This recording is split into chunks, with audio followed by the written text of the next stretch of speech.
स्थानिक स्वराज्य संस्थांमधल्या विविध महापालिकांच्या निवडणुकीसाठी प्रक्रियेला आता सुरुवात झाली आहे.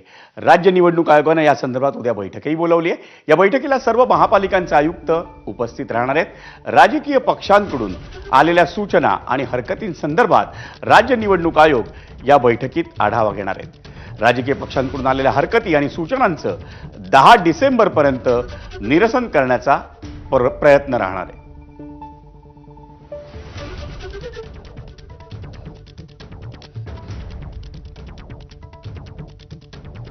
आणि दुबार मतदार शोधण्यासाठी मुंबई महापालिकेला निवडणूक आयोगाकडून काय निर्देश देण्यात आलेत आपण तेही पाहूया.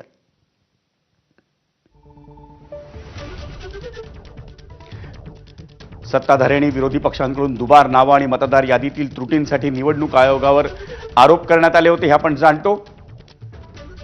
राज्य निवडणूक आयोगाचे बीएमसी आयुक्तांना आता थेट निर्देश आहेत.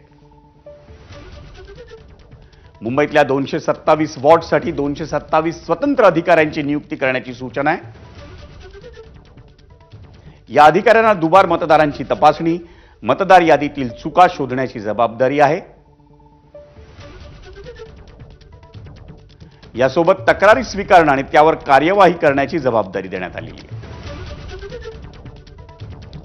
आयोगाकडून घेण्यात आलेल्या निर्णयामुळे मतदार यादीतील गोंधळ संपणार का याकडेही सर्वांचं लक्ष लागलंय.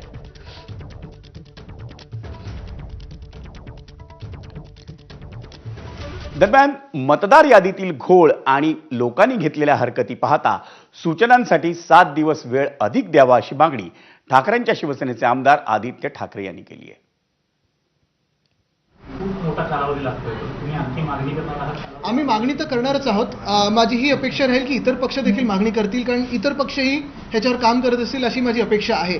तर त्यांनी पुन्हा एकदा 7 दिवस वाढवून द्यावेत ही आमची मागणी तर राहीलच. पण दुसरं म्हणजे आम्हाला हे त्याचं उत्तर पाहिजे निवडणूक आयोगाकडून. बाकीचे विषय तर आहेत, म्हणजे डेड वोटर्सचं तुम्ही करणार काय, संभाव्य दुबार जे खरोखर दुबार नाही आहेत पण संभाव्य दुबार दाखवलेत त्यांचं काय, आणि हे जे घुसवलेले मतदार आहेत हे कुठून आले, कोणी दिले, कसे आले, याच्यात मास्टर लिस्टमध्ये जर नव्हते आणि मास्टर लिस्ट पकडून जर तुम्ही चालताय 30 जून 2025 ची, मग ह्याचं काय. वळूयात पुढच्या बातमीकडे. कुर्ल्यात